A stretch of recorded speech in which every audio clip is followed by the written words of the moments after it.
Karna knows that they're going to fight even if he's down. So he picks up his bow. He says, break his bow, breaks it when he's standing totally unarmed.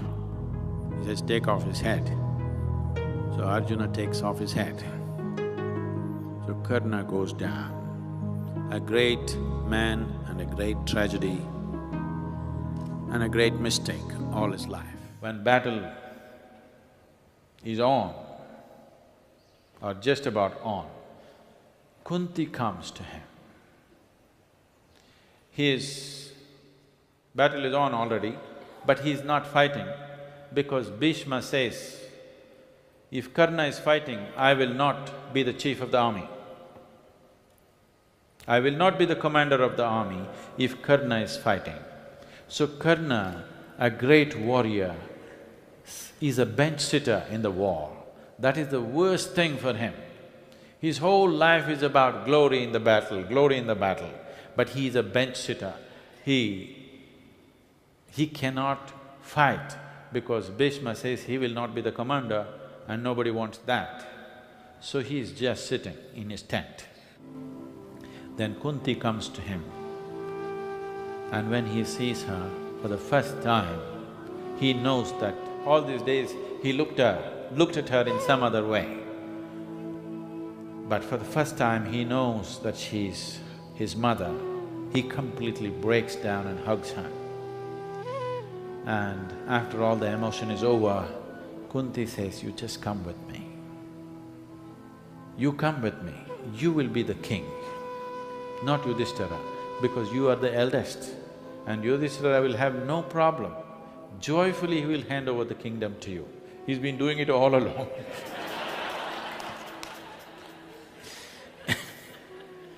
Karna, with tears in his eyes, shakes his head. She goes further and she says, you can have Draupadi. She's the queen. If you become the king, she will be your wife. He looks at her with a certain, who are you? Because he desired Draupadi and he went into the contest, but because she said she will not marry a Suta, he came out, she says, you can… Draupadi will be your queen, you will be the king, you come with me. Karna says, I will not desert my friend when he needs me most. I know I am on the wrong side, but this is my fate, this is my destiny, I don't wish to change it. Bhargava, Parashurama has blessed me that I will have glory in war, and that's all I seek. But I will not. Mother, don't stay here for one more moment, leave. Don't stay here for a moment more, because my heart may weaken. I do not want to give up my friend at this hour. He stood by me, I will not let him down now. And he goes to his death. Ghatotkacha is letting loose. By now, the night rules are over. Night also they're fighting. This occult powers of Bhima's son, who came from the south, is such, they don't even know which way to fight, which direction to face, because illusory armies are all over the place, even from the sky. So Kaurava army doesn't even know which way to turn, and indiscriminate slaughter, it's a free run for Pandavas. Then it is night time, particularly in the night, Ghatotkacha becomes… because these people broke the rule of the night and started the war in the night. When they were fighting in the day, Ghatotkacha was just one more warrior.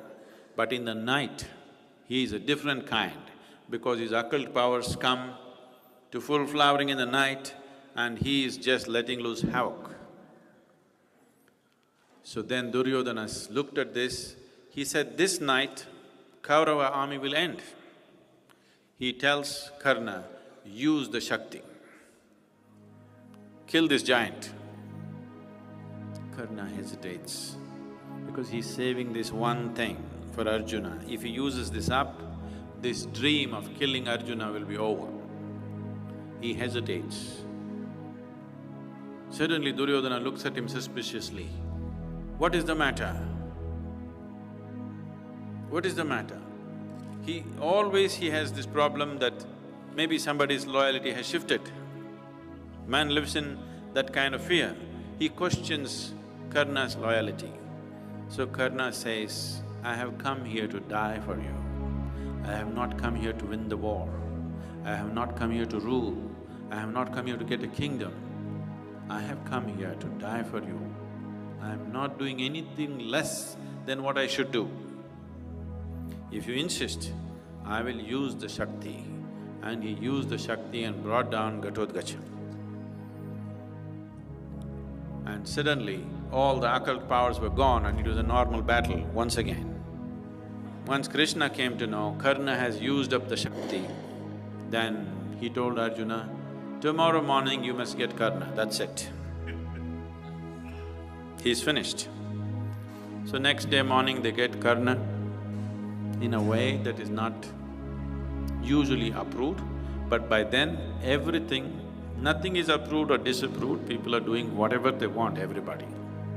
Karna is carrying the bondage of two curses in his life.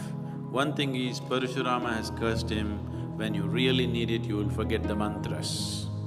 Another is the Brahmin whose cow was killed has cursed him that when you're fighting battle and when it's a moment of life or death, at that moment your chariot wheels will sink.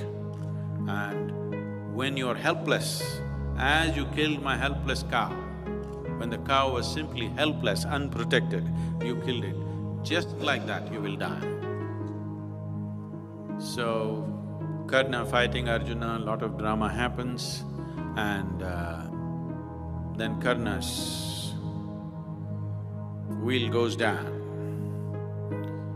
He comes down and trying to get the wheel out. In normal battle rules, when it is down like that, they don't shoot at him, they wait for him to get back on the chariot. So Karna says, I'm sure you're Kshatriya enough not to shoot at me when I'm down. Of course, Arjuna also thinks he is a warrior enough to not to shoot, and he waits. Krishna asks, what are you waiting for? Now let him release his chariot wheel. Krishna's, his patience is running out. He says, kill him. Arjuna protests, but he's unarmed. It does not matter, kill him. He's trying to get his chariot wheel out, break the chariot. So he breaks the chariot. Then Karna knows that they're going to fight even if he's down. So he picks up his bow. He says, break his bow, breaks it when he's standing totally unarmed. He says, take off his head. So Arjuna takes off his head. So Karna goes down. A great man and a great tragedy and a great mistake all his life. Not evil, just a big mistake he is.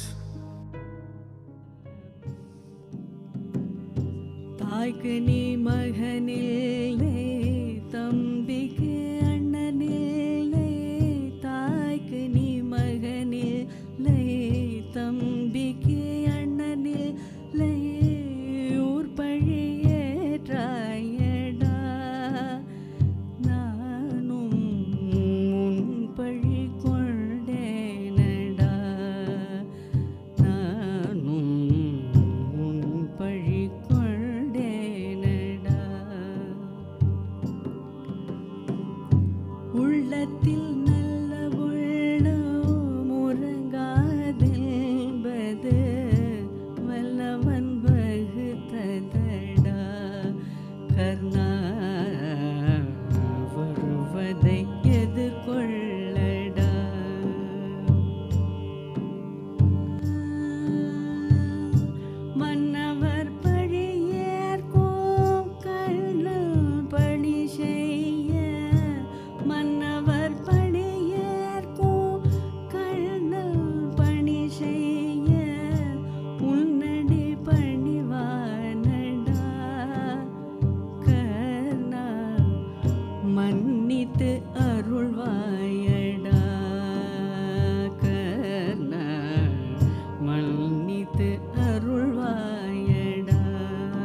சோற்று கடல் தேர்க்க சேராத இடம் சேர்ந்து வஞ்சத்தில் விழுந்தார்